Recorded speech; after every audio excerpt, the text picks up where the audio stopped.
Hi, I'm John Green. This is Crash Course European History. So last time we were focusing on queens and kings and rivalries. Today we're going to take a break from struggles over religion and political disputes that made for so much violence and look instead at some basics of everyday life, the food people ate centuries ago, the kinds of things they bought and sold, and changes in the kinds of lives people could hope to live. I know developments in agriculture and commerce may seem like sidelines to the main political show. I mean, there's a reason it's called Game of Thrones and not like Game of Slightly Improved Seed Quality, but I'd argue that history is about how people lived and what we might learn from their lives. And if you think about our lives today, our leaders are important, our forms of government are important, but as Miroslav Volf said, politics touches everything, but politics isn't everything. On a day-to-day basis, our lives are also shaped by the kinds of goods and services available to us and our professional and personal opportunities. Whether you go to school, whether you get enough to eat, the kinds of freedom you do and do not enjoy. Those are the big questions we're exploring today.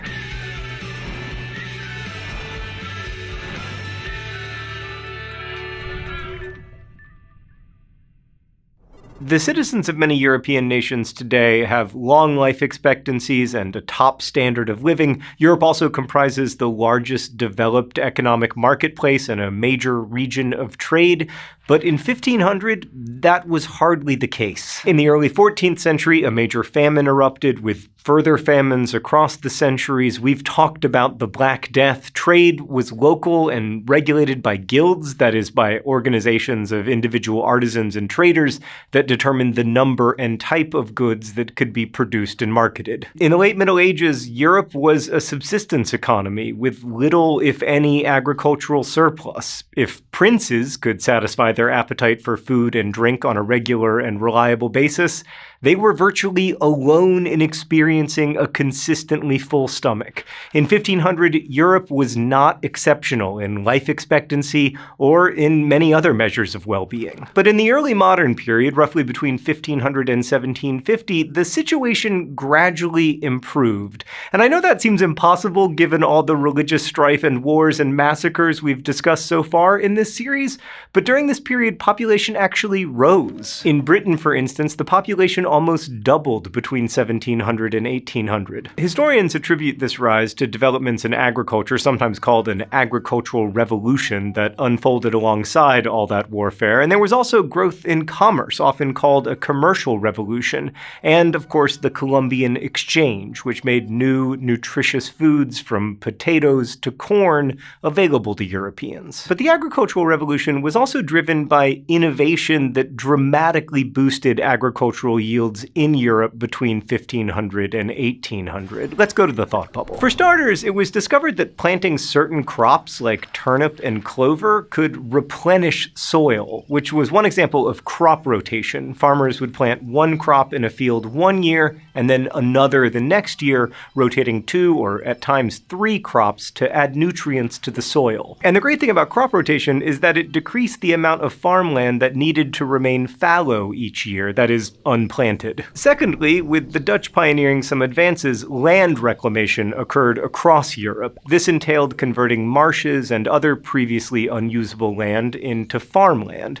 And third, common lands were enclosed. Enclosure occurred when wealthier farmers bought up or simply took common land that had been open to community use.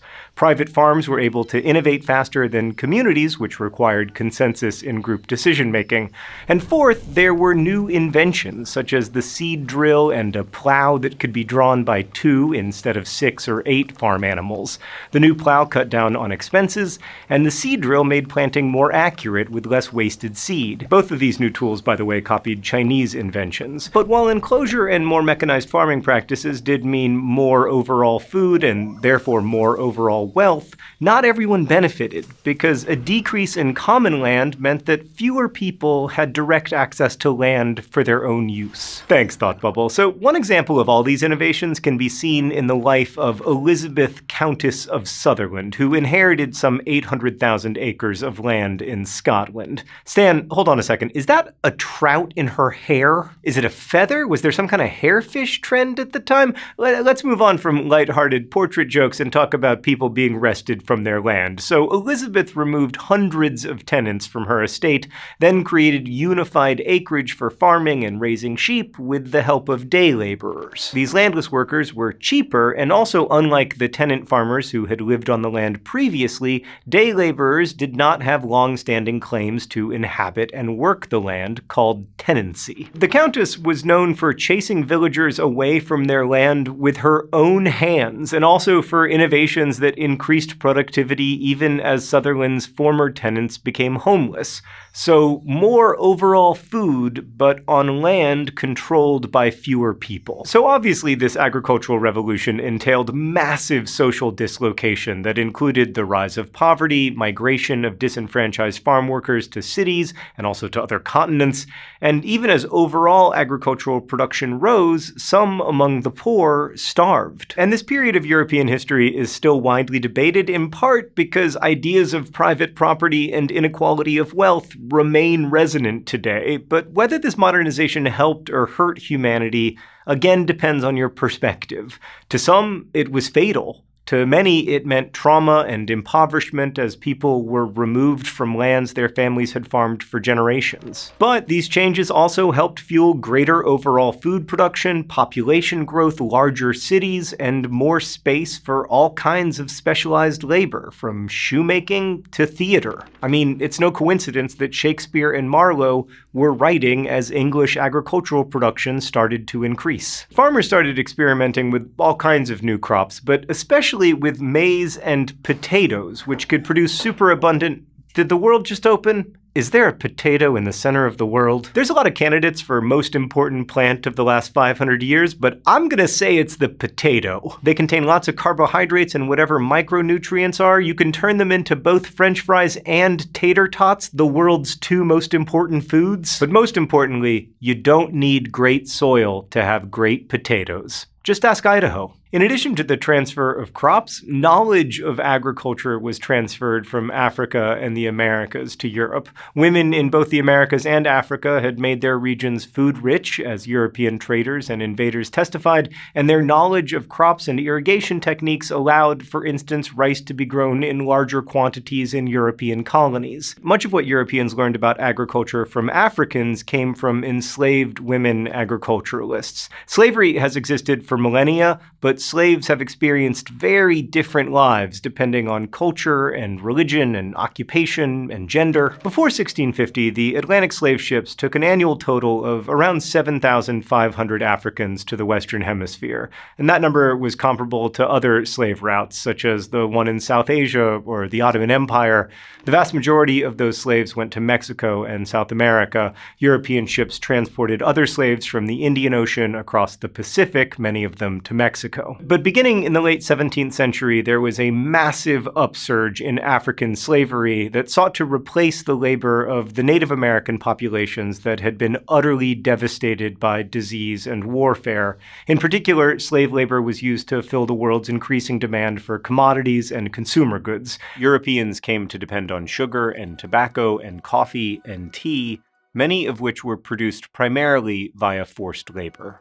And racism developed alongside the growth of the African slave trade. At first, Europeans were in awe of African wealth in the 15th and 16th centuries. In fact, it motivated their first contacts. They craved African gold and found African men and women stately and intelligent and rich, as one Portuguese trader wrote. However, greed for profit took over, and as the indigenous population in the Americas declined, the desire for slaves grew. And to justify slavery, European descriptions of Africans became contemptuous and dehumanizing. As dehumanization progressed, Europeans treated Africans as morally and intellectually inferior and used those incorrect constructions to justify their horrendous treatment of Africans, packing them into slave ships and subjecting them to the lethal Middle Passage across the Atlantic. African kings and independent African traders fed the rising demand for slaves. In those days of state consolidation, African rulers sought funds for weaponry, which Europeans provided in exchange for slaves.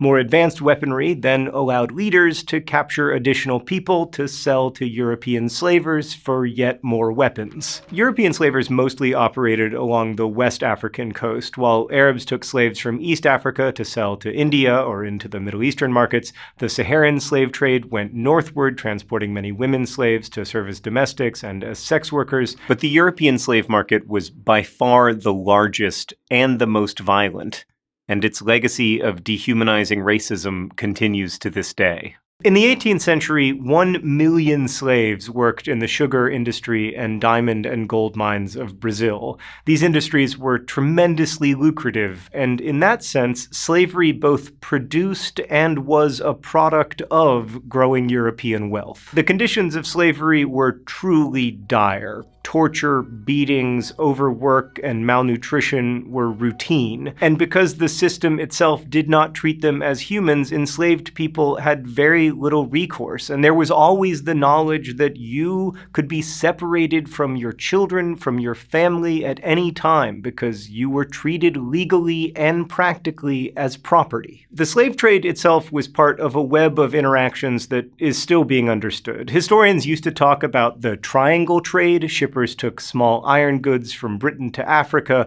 trading them for slaves, and then shippers dropped off the slaves who survived the passage in Brazil or the Caribbean and then filled their holds with local sugar or molasses to take back to England. But while there was a triangle, there were also many other shapes. West African rulers and consumers wanted cowrie shells and Indian textiles as payment for slaves. These products took a much more circuitous route than a simple triangle. Cowrie shells, for example, were picked up from merchants along the Pacific Ocean or South Asian coasts, then cured and processed in Sri Lanka, then shipped again, with slaves coming to the New World across the Pacific and commodities to pay for them flowing in multiple directions. The slave trade into the Americas was part of a global, not just triangular market. In fact, multi-directional trade in general was increasing in diversity and quantity. In the 17th century, for instance, literally millions of pieces of porcelain went in Portuguese ships to Dutch and other European ports,